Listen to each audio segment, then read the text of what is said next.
Scott was born in County Tyrone, Northern Ireland in 1842, the son of a clergyman.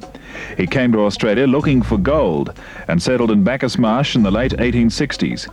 He made his living as a lay reader in the Church of England. In 1869, Captain Moonlight made his first appearance by holding up the local branch of the Union Bank.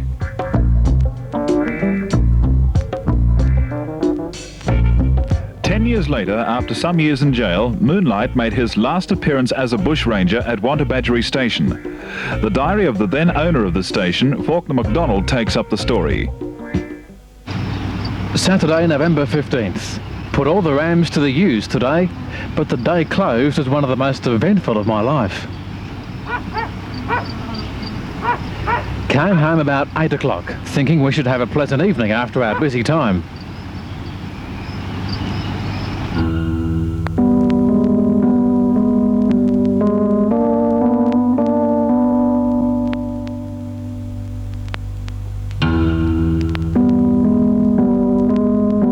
Received at the gate with revolvers at our heads and hurried into the dining room, where we found Baines and others guarded by men with loaded guns, and for the first time understood that the station had been stuck up by a party of bushrangers, 6 in number, armed to the teeth.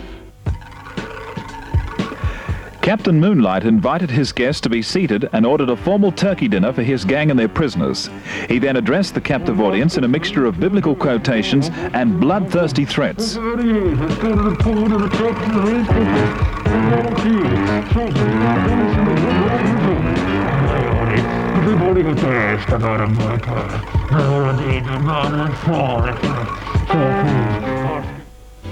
Sunday, November 16th.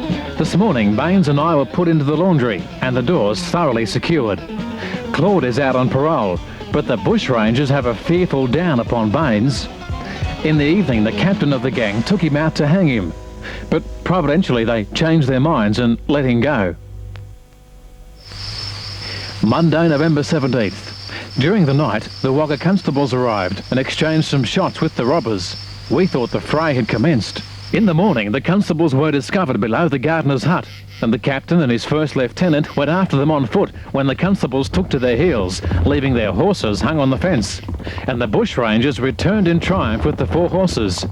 Shortly afterwards, the police came in, and in a few minutes more, the Gundagai force came in and started in pursuit.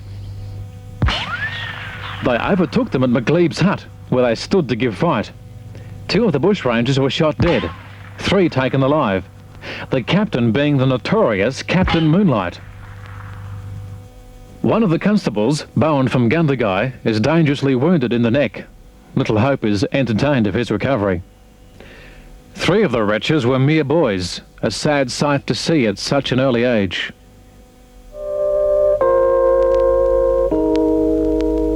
Captain Moonlight was brought to trial before Judge Windia at Darlinghurst Criminal Court, charged with the murder of Constable Bowen. He conducted his own defence and pleaded with the court that he should be the one to die. God created these youths for something better than the gallows, he pleaded. Andrew George Scott was hanged at Darlinghurst Jail on January the 20th, 1880.